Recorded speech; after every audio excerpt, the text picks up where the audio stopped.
Hello and welcome, dear viewer. I am Shaul Landsberg and this is my video on how to spelljam in 5e, and hopefully a part of an ongoing video series on how to D&D. I'm going to say this right up front so you know where I'm standing on the issue. I like Dungeons & Dragons, I like 5th edition, and I like 5th edition's release of Spelljammer. Is it perfect? Absolutely not.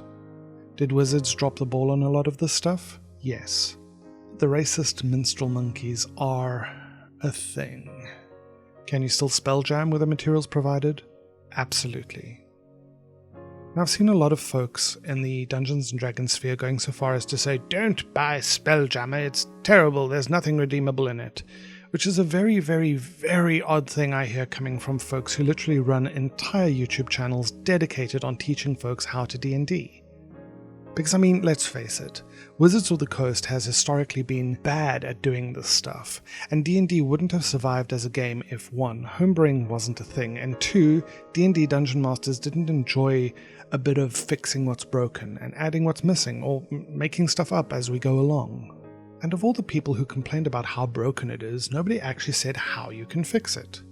I shouldn't have to fix it. And I agree. But I still want to spelljam, and a lot of people still want to spelljam. And I'm a sexy person with a moderately good mic, zero confidence in my sound or video editing capabilities, and an ego that waxes and wanes with the moon, which means you should probably see my Patreon and give me money. So my goal here is to create a series of videos that you can use to enhance your D&D games. Everything I'm suggesting you can use, you can ignore. I'm not the god of D&D. If you disagree with anything I say, feel free to do so. Everything I'm saying has not been playtested fully and probably will need a lot of tweaking to get working 75%. But honestly, a game running at 40% efficiency while your players are happy is generally already a win. That was a long-winded introduction. Let's get into the first video. This video is sponsored by nobody, because I suck and you should stab me. It's just not D&D game design if Excel doesn't come into it, but here's 5 example ships, some of which I'm going to use for the purposes of this video. There's a lot I'm not going to waste your time with. You know what a ship's AC, HP, weight, length, and width is, and I might do a future video on upgrading ships, wooden kite and ceramic hulls, silk, canvas or EV hide sails, etc. But I'm going to assume that you've played or know enough about D&D for the sake of brevity. If you'd like me to speak about these things in a future video, just let me know. The first thing that I want to change is crew numbers. And what I want to do here is give you the minimum recommended and maximum amount of people your ship can carry in order for it to be functional. In essence, yes, a single spellcaster can spelljam alone, but if they don't have a crew to maintain sails or fire weapons, the ship will be at a disadvantage in all respects. An adventuring party of 3 to 6 should be more than enough to pilot most any ship in a pinch, but you can always throw NPCs in to fill the roster. Damage thresholds are pretty much already in the system as it exists.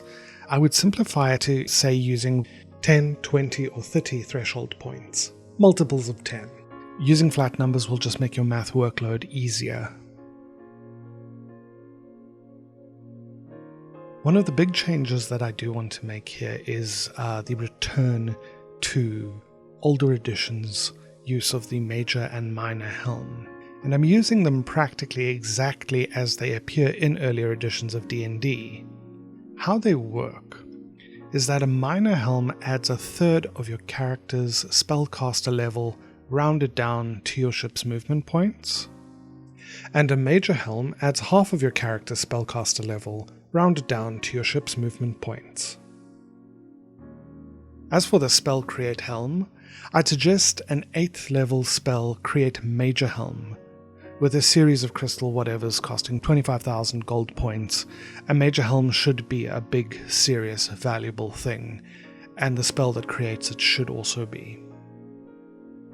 You'll notice, as far as helms go, that I left this out with the Nautiloid and the Citadel, and this is because they use different types of helms, and I will address that stuff in other videos. I've also included the Flitter, which isn't in the 5th edition books, as far as I know. But it's basically the Man of War Star Mark, but a baby version of it. It realistically can only hold one person. But I thought it's a cute little ship, it works very well as an escape pod, and so I've included it here.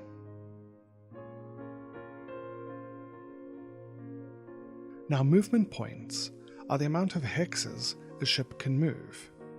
Spelljammer space battles happen on a hex grid. Yes, you can do square grids, but you'll have to fix turning and facing issues. A ship's total movement points are its base movement points plus whatever the helm gives.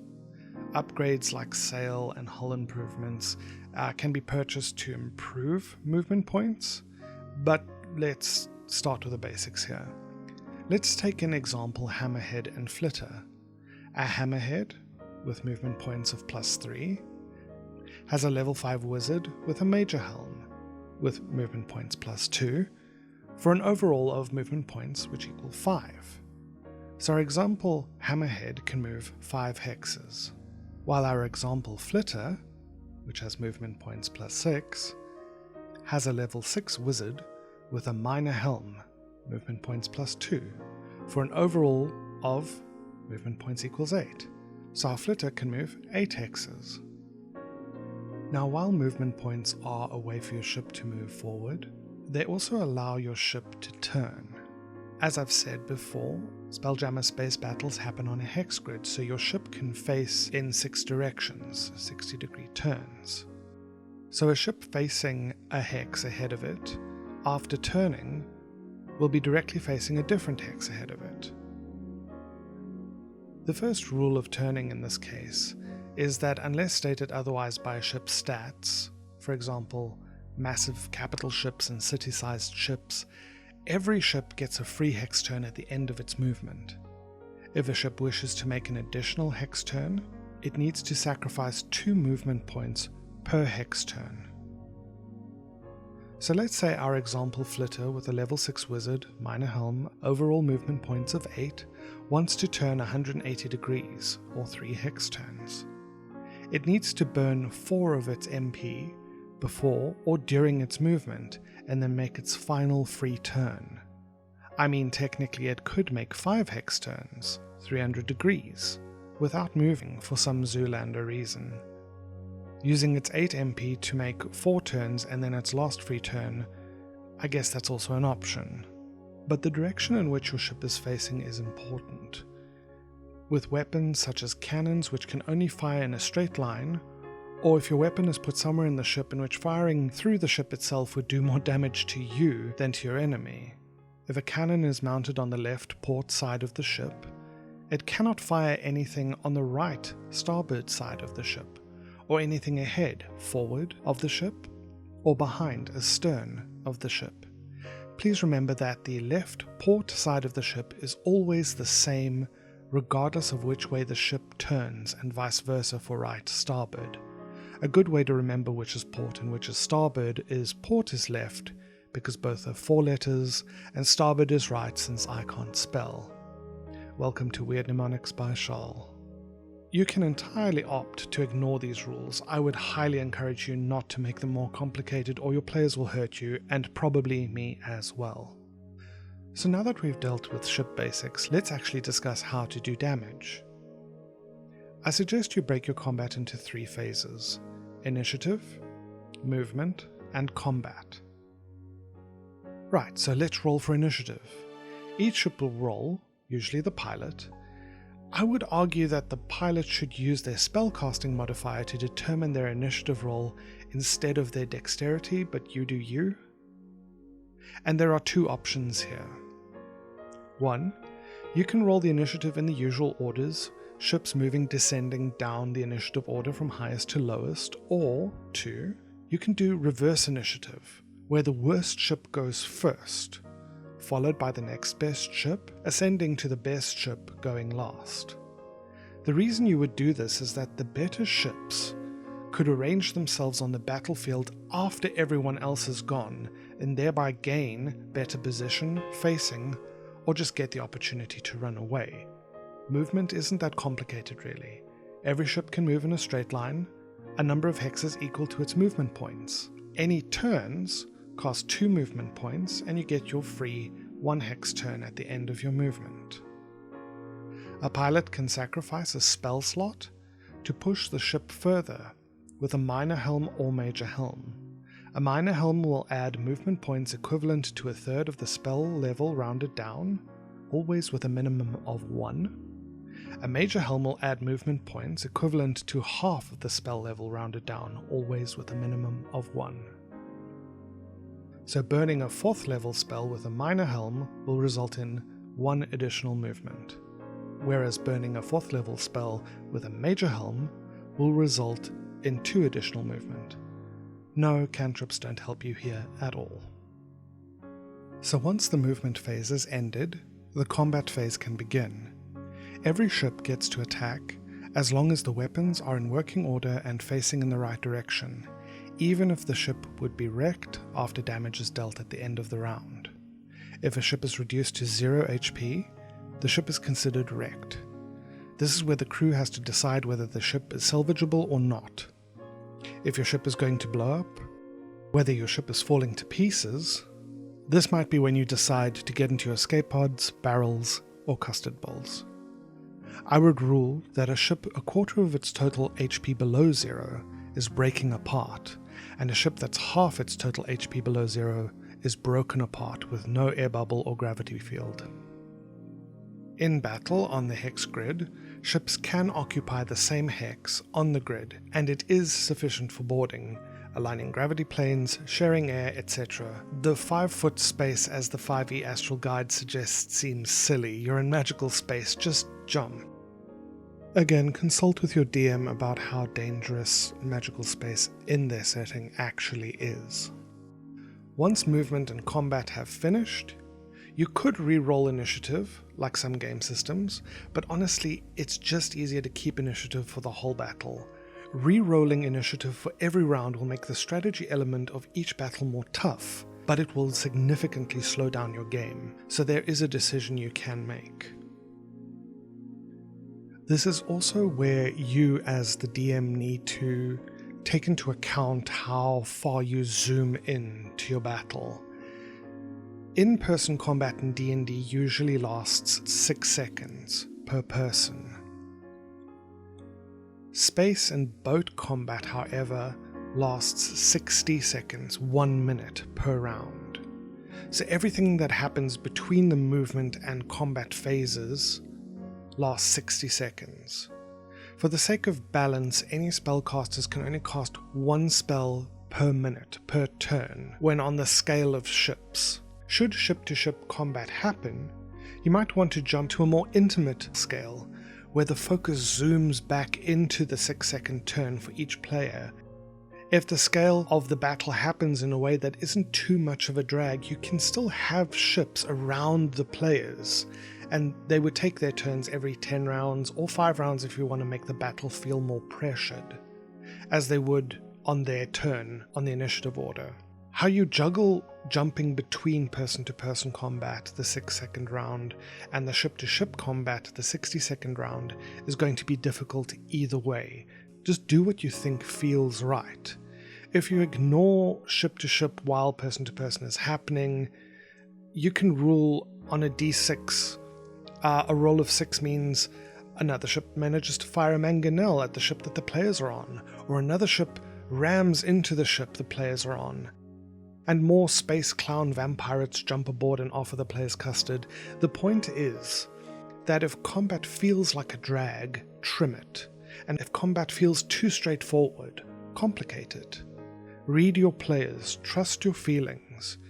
You won't get it right the first time. I get it right about 40% of the time. As long as everyone is having fun, players, be nice to your DM, I promise you they are trying. Let's talk about crew and crew actions. The idea here is that everybody should get an opportunity to do something on the ship during battle, so that battle isn't just one player piloting the ship and shooting the other ships while everyone else is sitting at the table twiddling their thumbs. Unless, say, every player has their own ship, and then they play as their own ship and crew combined, then sure, whatever. but while everybody is on one ship, it's good for them to have roles. So people like engineers, carpenters, smiths, artificers, they run repairs on the ship, maintaining sails or applying upgrades. Probably don't apply upgrades mid-battle. Magic officers can extend the vision of the ship and communicate between ships, as well as investigate phenomena or objects near the ship. Gunners and weapon specialists, they throw heavy things and hope they hit soft things. Doctors, medics and healers, they can heal or stabilize crew. The cook makes the soup. Do not underestimate the cook. I'd argue that your average run-of-the-mill cook can do basic medical stuff, if not amputate a limb if needed. I mean, the menu could do with some meat. Now, as far as the captain goes, I would really encourage you to think about what you need a captain for the player ship. Always be careful of taking other players' agency away at the table. Who is the captain? Why need a captain? By all means, if your players get kidnapped by a pirate captain, sure, have a captain for that ship. But run your player ships as democracies, or let your players decide how they want to run their ships or elect a leader to keep player involvement fun and cooperative. But here are a few things that your players can do on a ship. Let's say you're in the middle of battle and there are only 2 guns. Your players could assist. If they are assisting a gunner in loading and reloading, they could add 1 to their aim or add advantage to their attack. The DM can decide what happens in these cases. I would say choose between something like that. Your magic officer can use the Seeing Stone. Now, the Seeing Stone, I haven't seen this in a lot of Spelljammer settings. I've seen some ships fixed with scrying crystal or something, but I would advise you adding a Seeing Stone to most of your ships. This would allow your magic officer to see outside the ship the way that the pilot using the helm sees outside the ship, but it also allows your magical officer to gain magical sight around the ship for up to 5,000 feet or a mile. If the issue of magical invisibility comes up, have the invisible object roll a spell attack or natural invisibility modifier depending on how invisible it is, versus the Seeing Stone uses wisdom or perception. This sight is shared with the helm and the pilot and any person in direct contact with the Seeing Stone and the helm.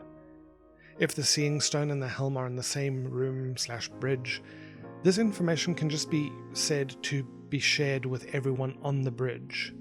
Any spell slot above 5th level would gain additional abilities such as the Scry spell. However, this does require a save from creatures' ships that are invisible as per the Scry spell. Communication is also possible. If 2 Seeing Stones have been connected, they can communicate freely with no cost. If they are not connected, a magical officer would have to expend a 1st level spell to communicate with a stone unconnected to it, a 2nd level spell to communicate with a hostile ship stone, and a 3rd level spell to communicate with a ship in another crystal sphere or planar realm, and also a 3rd level spell to communicate with divine powers if you're going to bother with that kind of thing.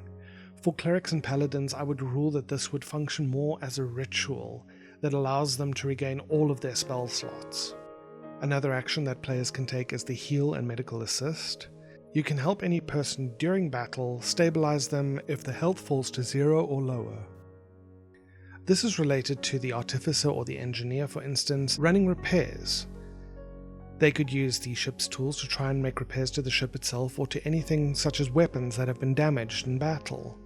If you're a spellcaster using mending, you can use 3 cantrips per round to heal for, say, a d12 per roll.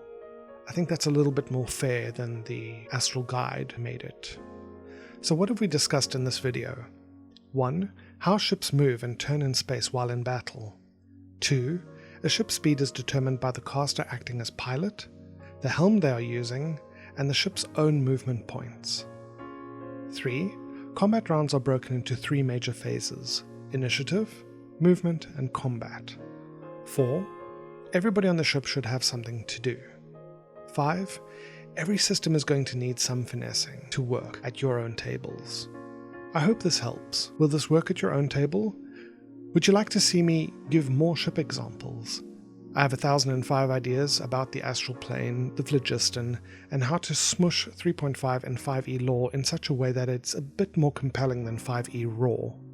And remember that you can literally just make up anything. You're not legally bound by the laws of D&D to follow the rulebooks. The D&D Dungeon Master's Guide literally says, if you don't like something, change it. But I feel this system will work for me. What do you think?